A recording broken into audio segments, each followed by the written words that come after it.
Hi, my name is Tyler Foley. I'm the author of The Power to Speak Naked. And in my episode for the Business Growth Architect Show, I will be discussing how to find your story, get your message out there, and more specifically, how to use being a guest on a podcast to massively grow your influence, naturally grow your search engine optimization to your website, to your product, to your promotion, to your page, to your business. Make sure that you are seen as the authority in your space without costing you a single cent. So if that sounds like it's something you'd be interested in, I would love for you to hop on and listen to what me and Vieta have to say on this week's episode of the Business Growth Architect Show. Hello, fabulous person. Beata Gillette here, the Growth Architect. Welcome back to the Business Growth Architect Show, where we bring you cutting-edge business strategies from some of the world's most successful entrepreneurs, business transformation experts, and visionaries who want to help you to scale your impact. Look for one tangible strategy that you can take back and implement right away. And now back to our guest. Hello, everyone. This is Beata Gillette, your host for the Business Growth Architect Show. And today it is a special treat because we got Tyler Foley on with us. And Tyler and I, we have been in a mastermind together. We've had the pleasure of doing some work together. And he is not just a great guy, he's knowledgeable. And I know one thing about you, Tyler, you're here to share. So welcome to the show. Oh, yeah, this is a joy and a pleasure. I've had this circled for a couple of weeks now. I've been looking forward to just getting to be on your show for one, get to reconnect, get to chat. I love when you and I get to connect. It brings me joy.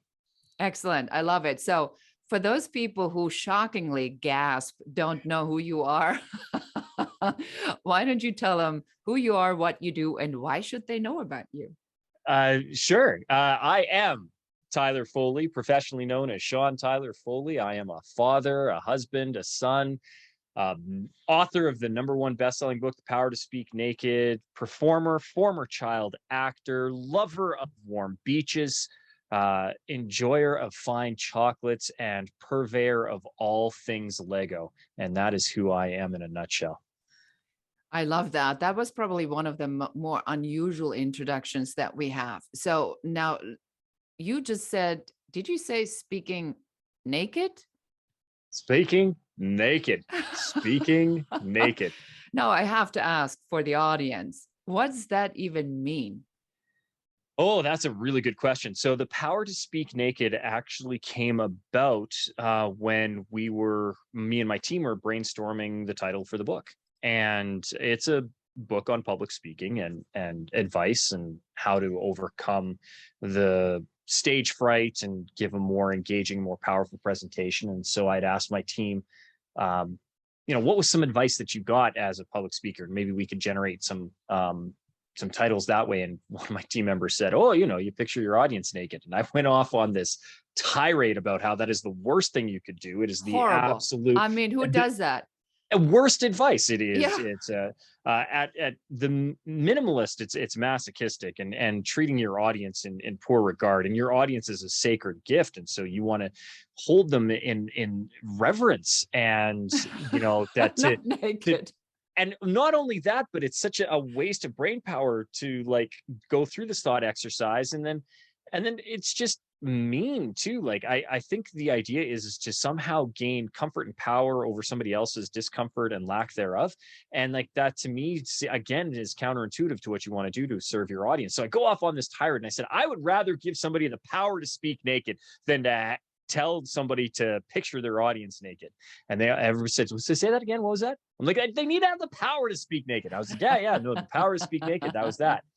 And then as we started to explore the title, on its surface level, I genuinely want to empower people to feel so confident in their messaging, so confident in their story, so confident in themselves that they could literally take the stage in the Emperor's New Clothes and it wouldn't matter because they wouldn't care and their audience wouldn't even notice because they would be so compelling and so engaging that nobody would even look or notice. And that's, a little bit altruistic, but it's kind of, the goal. The next level to that is part of being able to do that is being able to give a naked presentation. And that is a raw presentation, a presentation that has been stripped down to the bare basics of communication. So you don't need a PA, you don't need a PowerPoint, you don't need a stage, right? You need an audience, and an audience is more than one person. You have two people in front of you, you can give a presentation. You have an audience. And that's all you need. You need you, your message, and people to give that and share it too. And so, the power to just give a naked, raw presentation, speak naked. And then at its root level, in order to do that, we need to have confidence in ourselves. And a lot of that has to do with being vulnerable and able to expose the raw, naked truth. The bit that a lot of times we try to guard to keep people from knowing is often the best way to invite people in and to have them learn and have an experience with you. So to speak your raw, naked truth and have the power to speak it confidently is ultimately why I've put the book together. And so for all of those reasons, we want to give people the power to speak naked. So there's a couple of things I want to really point out, because you said so much. I think, and being German and coming from sort of the land of perfectionism, I think there's a huge misconception, Tyler, where people think that you have to hide your imperfections, you have to hide your vulnerabilities. I remember when I first started telling my story about, selling my business to Bill Gates. You only want to talk about the story of the selling the part to Bill Gates, but nobody cares. Everybody wants to hear about these vulnerable pieces of the nakedness of what was it like to kind of get there. So I want to make sure that our listener really pays close attention to this nugget you just dropped, is that it is, in your experience as a professional speaker, and we're going to dive into this because this leads us now to our strategy piece, that when you do show up to talk about what you do, that you have this in the back of your head: be vulnerable, be naked, allow yourself to be exposed, because that is what creates that with the audience. Yeah. And if your audience wants just a simple way to remember that, they can write this down, that the thing you're afraid to say is probably what your audience needs to hear. And I have found that to be a golden rule and universally truthful over the last 36, 37 years of public speaking and performance. I even think to the times where if I'm not saying my own words, I'm still saying somebody else's words in the form of a script. Say and that often which you so what you are afraid to the say. thing you're afraid to say is what your audience needs to hear. That's a truth bomb right there. So now let's Yeah. take this to strategy. So obviously you built a lot of strategy around these pieces. So what is strategy for you? How do you use it in this realm of speaking, helping people to speak, helping people to get their message out? So what is strategy for you? Well, first of all, is recognizing that everybody has a story, right? And that I've had the pleasure to work with Les Brown, and one of the things that he taught me was that you never tell a point without a story. You never make a point without a story, and you never tell a story without a point. And there needs to be reason for using the references that you're using. But the more personal you make it, and this is something that I learned from Bo Eason, the more personal and the more specific you make, the more universal it will speak to your audience. And so for me, one of the first strategies that I use, not only for myself, but when I'm instructing my clients, is to get them to pull out, first of all, what are their stories? Because I work with so many people who have done such incredible, amazing things, sell their business to Bill Gates, and yet they will still say, I don't have a story. You're like, how do you not have a story? Oh, I just did this thing and I did this once and it was I just worked hard. I put a few things together and right. Voila, door, and then knock on the Yeah. door. Yeah. It wasn't me. Like, that's the other thing that I hear a lot of times. Well, it wasn't me. I'm like, really? Because you were there the whole time. Like, so how was it? Without you, this wouldn't have happened. So yeah. So one of the first strategies that I teach people, and it's actually really simple. We can do it in 2 minutes and your audience can follow along. They've already taken out a pencil and piece of paper because I know that they all ran and wrote down that the thing you're afraid to say is what your audience needs to hear. of course So they now did. just under They that. pulled over while Yeah, they were driving. they pulled over while they were driving. So, or they can just dictate. They can, and they're going to listen back to this. So, Hey Siri. hey Yes. Siri, make a note. What I would like everybody to do right now is to take your age, whatever age you are, and round to the nearest 5. So you're either rounding down or rounding up, but just to the nearest 5. And then take that number and divide it by 5. What you will get is 5 equal time periods in your life. For me, if I was to do this, I'm 42, about to turn 43. So as a 42-year-old, I get to round down to 40 and divide my life into 5 equal time periods of 8. In 2 weeks, I will have to round up to 45 and divide my time into equal time periods of 9. Either way, you're going to get even time periods or epochs in your life. So for me right now, the first one is 0 to 8. And then for each one of these time periods, and you only get 10 to 15 seconds tops, because this needs to be the first thing that pops to your mind instantaneously, the thing that clicks into your cerebrum and it pops. What is the most significant memory you have from that time period? Now, it could be a vivid image. It could be a circumstance. It could be a color. It could be a smell. It could be a sound. Whatever that happens to be, I want you to look at each one of those time periods. For me, the first one, 0 to 8, and then 9 to 16. What is the memory for that time period? And you should go through these 5 time periods and just say, what is the most significant memory from this time period? And write them down. That exercise shouldn't take more than 2 minutes, because it's a little bit of math and then 10 seconds of, okay, when I look at this, what's the thing and it has to be the first one that pops to your mind, because that's the one that had the most impact on you. And if it had impact on you, that is the one that will likely have impact with your audience. And now this is where the exercise that we can't do in 2 minutes begins. It's that exploration of why. First of all, why are those memories significant to you? Write them down. What did it mean? Who were you? What did you need to know? What did you know? What did you learn? What can others learn from this? All of these are those lessons to explore. Why was it significant to you? And be specific on the details, right? You need to say, this impacted me this way. This is how I felt. It's one thing for me to come on here and say that I was a child actor. Well, of course he's good at public speaking. He's been speaking on stage since he was 6 years old. It's another thing to say that I was on stage because my father passed away and I almost silenced my voice, not wanting to speak again.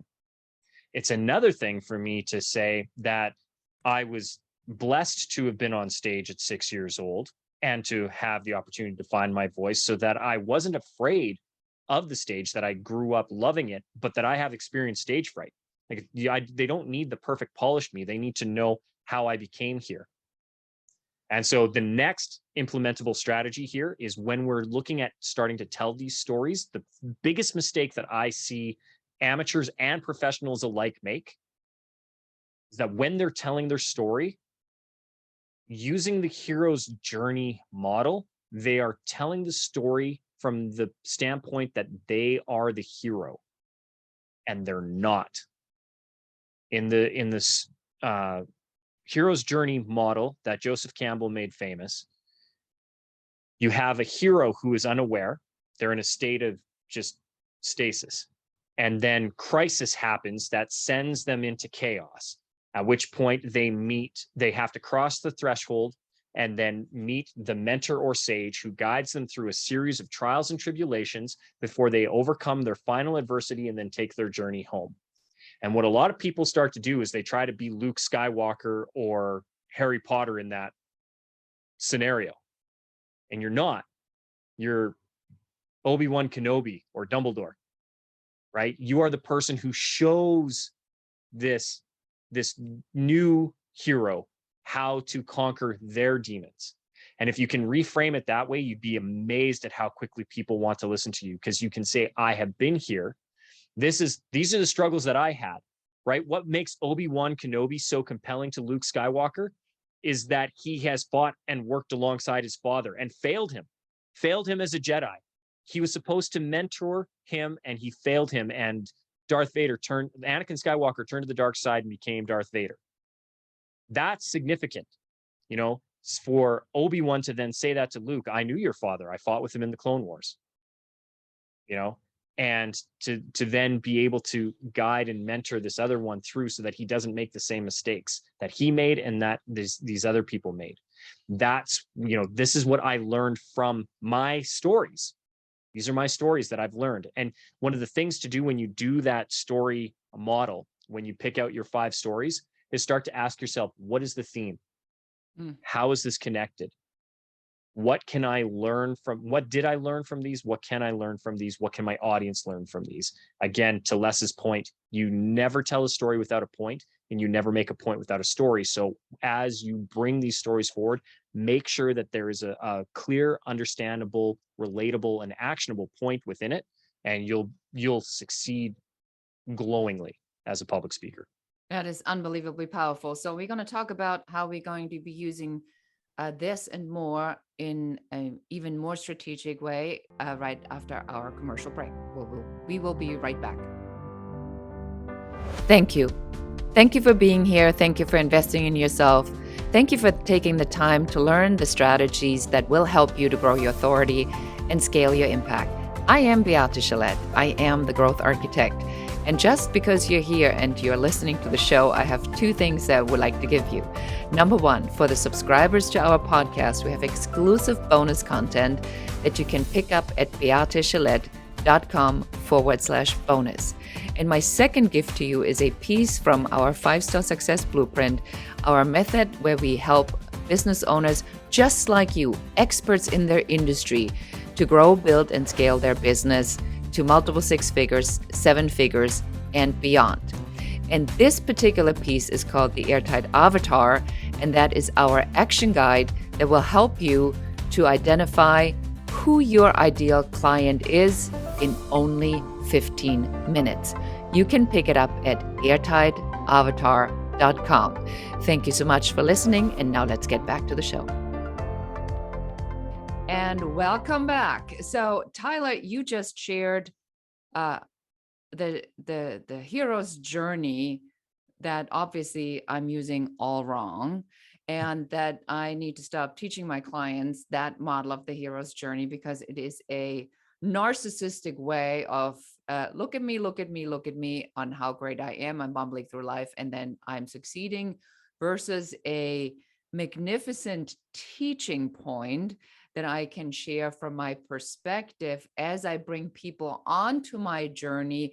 You won't believe what happened. Can you relate? Am I getting this right? Yeah. So you want to be right. Gandalf shows up to Bilbo Baggins' door and says, come on an adventure with me. Bilbo learns along the way, but Gandalf is always there to protect him. The wizard's story is still fascinating, and you get snippets of it. Like, you want to be sharing. You want people to know that you've been on these journeys, multiple journeys. You've traveled all of these lands multiple times, many ways, had many adventures, met many people, but you want to take them on this specific adventure. You want to get them through the path to the Misty Mountains. You want to get them so that they can find the dragon hoard of treasure and bring some back to the Shire with them. And that you are a trusted guide. Yes. To do that. So powerful. And so, as if this wasn't enough already, we're going to take it a step further, because I happen to know one of your favorite strategies.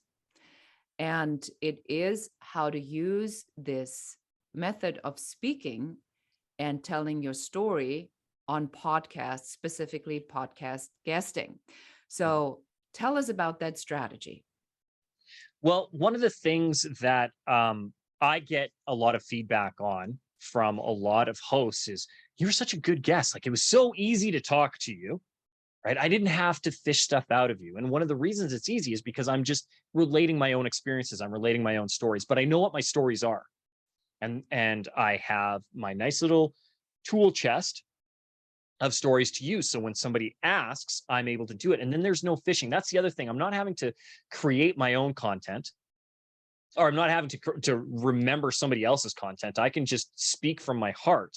And so although use the same stories often, it's never told the same way twice. And I think that keeps your audience engaged, that keeps your host engaged, that keeps you engaged. Like, it makes it fresh. I was on over 300 podcasts last year, and I still get excited to come on them because it's not mundane for me, and it's not routine. And it's not mundane or routine because I'm not doing anything scripted, right? I'm not handing you a thing and say, these are my talking points and you have to Oh say my these things God. here. Oh, don't even get me started, Tyler. When I get a guest and they say, well, here are the 10 questions, I'm like, you're not a fit for the show. I don't want to regurgitate what has already been done before. I want to have an actual conversation with you about something that I'm interested in, that the audience wants to hear. So you show up and you're fully prepared with having your stories and your examples and your points that you want to make ready to go. Yeah. But wait, there still is more, because our listener can learn this from you, because you don't just do this because you love being on podcasts. Let me guess, it is a business strategy. Tell us about that. Right now, it is not only a business strategy, it is my number one business strategy. It is the thing that over the last 18 months has proven time and time again to have the best ROI. And here's why. The investment on me being a guest on somebody's podcast is literally my time. 20 minutes to sometimes 2 hours. But the return on that, so all it is a time investment. I have to put no capital into that. Somebody else is recording it, editing it, producing it, promoting it out to their network. I obviously am going to promote every episode that I record out to my network, but my network knows me. So unlike, I'm not having to, first of all, create new content for my network. I just like, hey, this is the new show. Have a listen. Hey, this is a new show, and they can listen and they learn more things about me the more shows I'm on. But here's the best part of it. Not only is somebody else creating content for me, keeping my social media active beyond anything I could have ever done on my own, just by me resharing the stuff that they're putting out for me. I'm discovering new stories myself with the interviews. And from a business strategy standpoint, in the last year, my website has organic, natural backlinks from over 300 individual websites, all being promoted on the 4 major hosting platforms, because where are podcasts held? They're on Apple, Amazon, YouTube, and Spotify. And YouTube is with Google, and Google is its own platform too. So you have basically the entire alphabet that's being traded on the NASDAQ is pushing and promoting and backlinking your things. So when you do an internet search, I did nothing for paid SEO in the last 18 months. And if somebody was to do an internet search for my name right now, whether they want to do Tyler Foley or they want to do the full professional Sean Tyler Foley, do it right now. If you think I'm full of it, I have done, you can tell because there's nothing paid. It's not an ad one. It's nothing. I did nothing to pay for SEO. In fact, you can go and look on my website and see just how bad my website is. I'm actually getting trouble from my web designer right now because we're not actually taking full advantage of the amount of traffic that's coming based on the organic search hits that we get, because I'm so SEO optimized without doing anything, because of all the backlinks from everybody else's shows that are on all of the major players. And so all of a sudden, Tyler Foley, Tyler Foley, Tyler Foley, Tyler Foley, Tyler Foley, Tyler Foley. I have over 100 hits on YouTube. My own YouTube channel only has about 20 or 24 videos, and I think the highest watched one has like 100 views. But you search me in YouTube, and everywhere. I have over 1 million views on YouTube, over 120 or 130 videos, and you put in my name and I just take it. Boom. And I did nothing for that. You want to talk about a business strategy? I am not taking full advantage of it. And I'm, you and I were talking offline. I'm selling 20 to 30 books a day. So if you are an entrepreneur or a business owner with a self-published book and you are struggling to get it out, you're like, I was told to write this book as a business strategy, and now I have this book, and now I have all of these cartons of books, and I don't know what to do with them or how to move them or how to get them out there.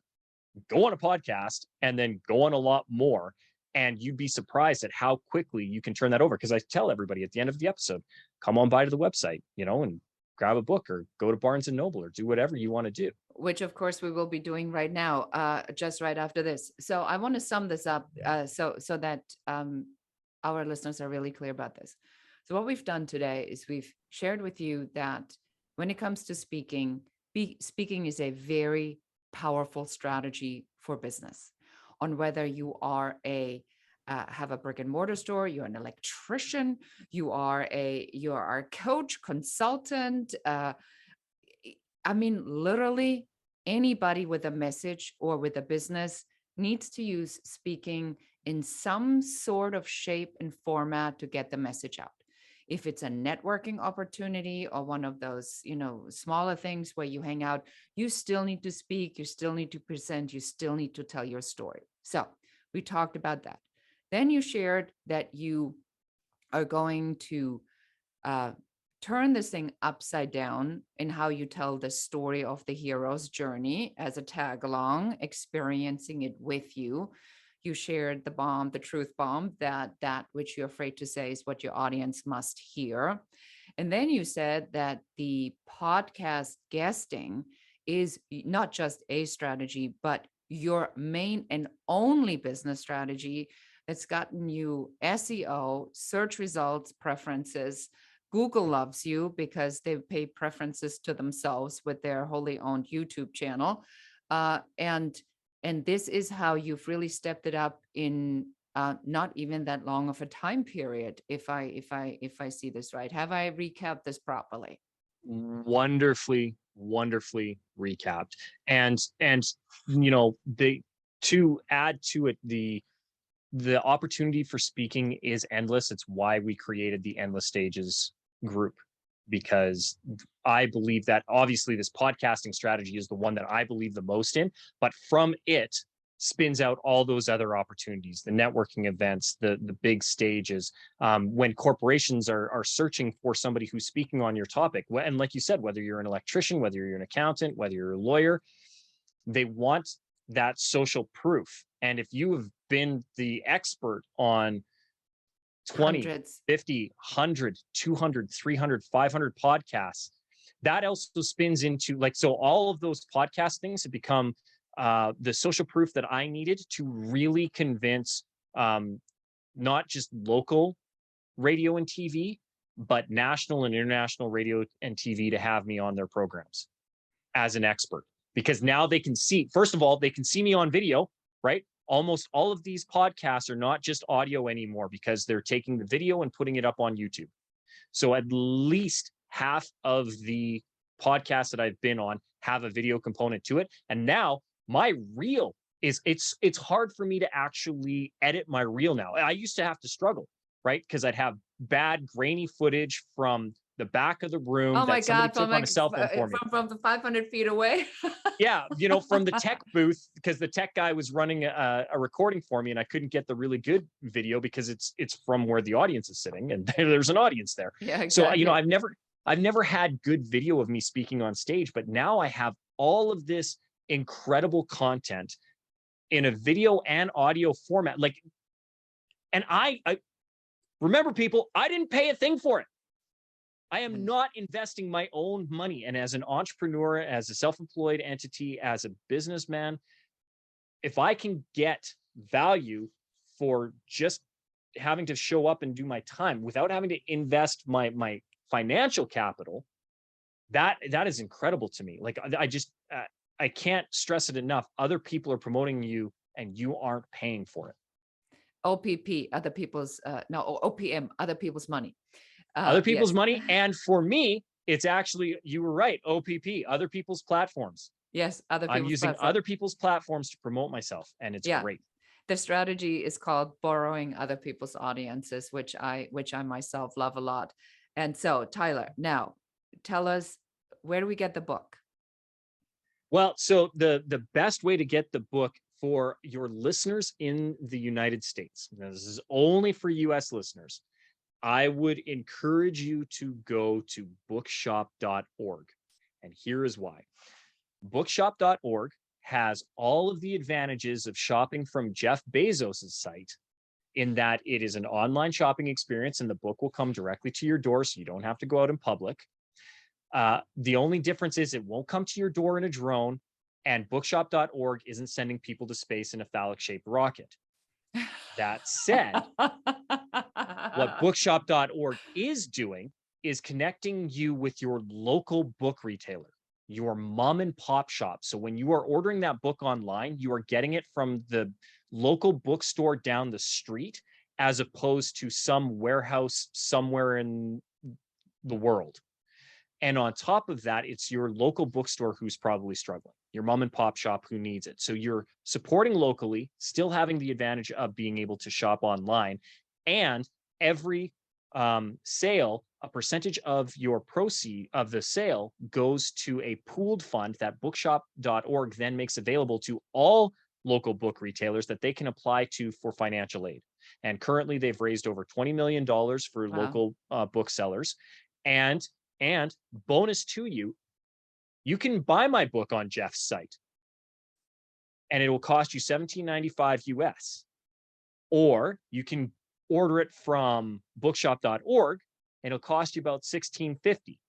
So not only is it more economical to shop through bookshop.org, you're doing social good, you are having a lower carbon footprint because you're shopping locally, you're supporting locally, you're still getting the convenience of online, you're saving money, and bookshop.org is saving bookstores across the nation. So that works great if you're in the United States. Unfortunately, it doesn't work anywhere else in the world. So for your international listeners, Beata, I would say go to your local book retailer and ask them. My publisher, Morgan James, has done a really good job of making sure that they're available in bookstores or that they can be ordered into bookstores. Worst case scenario, you can go to Jeff's site, you can order it there, or you can come over to my website, and that is SeanTylerFoley.com.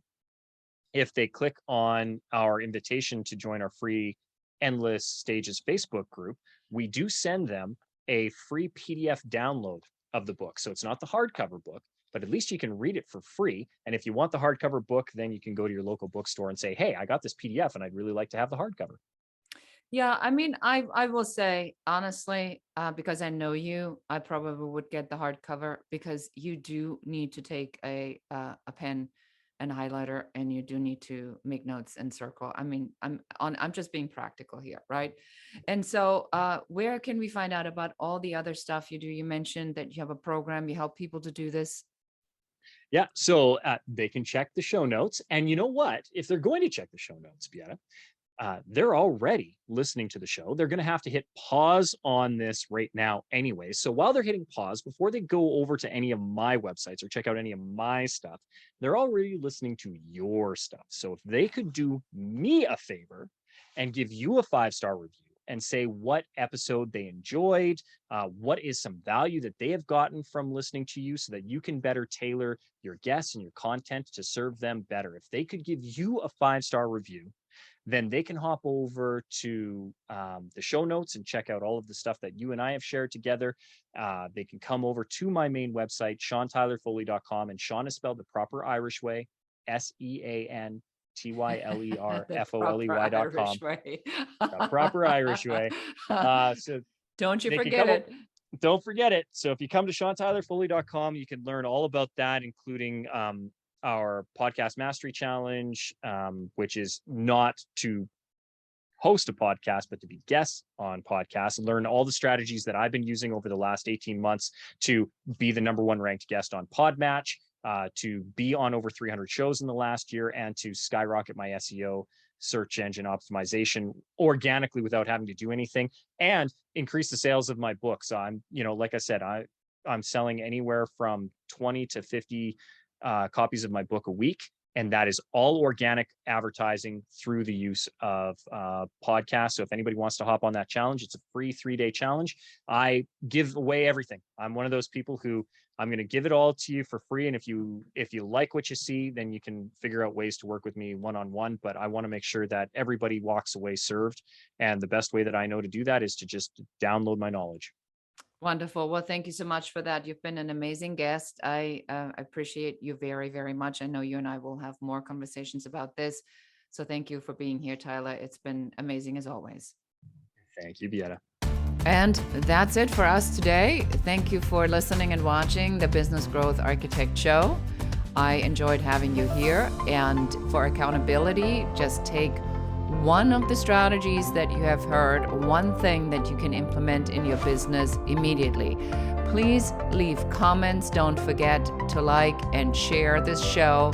And if you have any questions about business, please put them in the comments. We are here for you. We're here to support you and help you to grow, build, and scale your own business.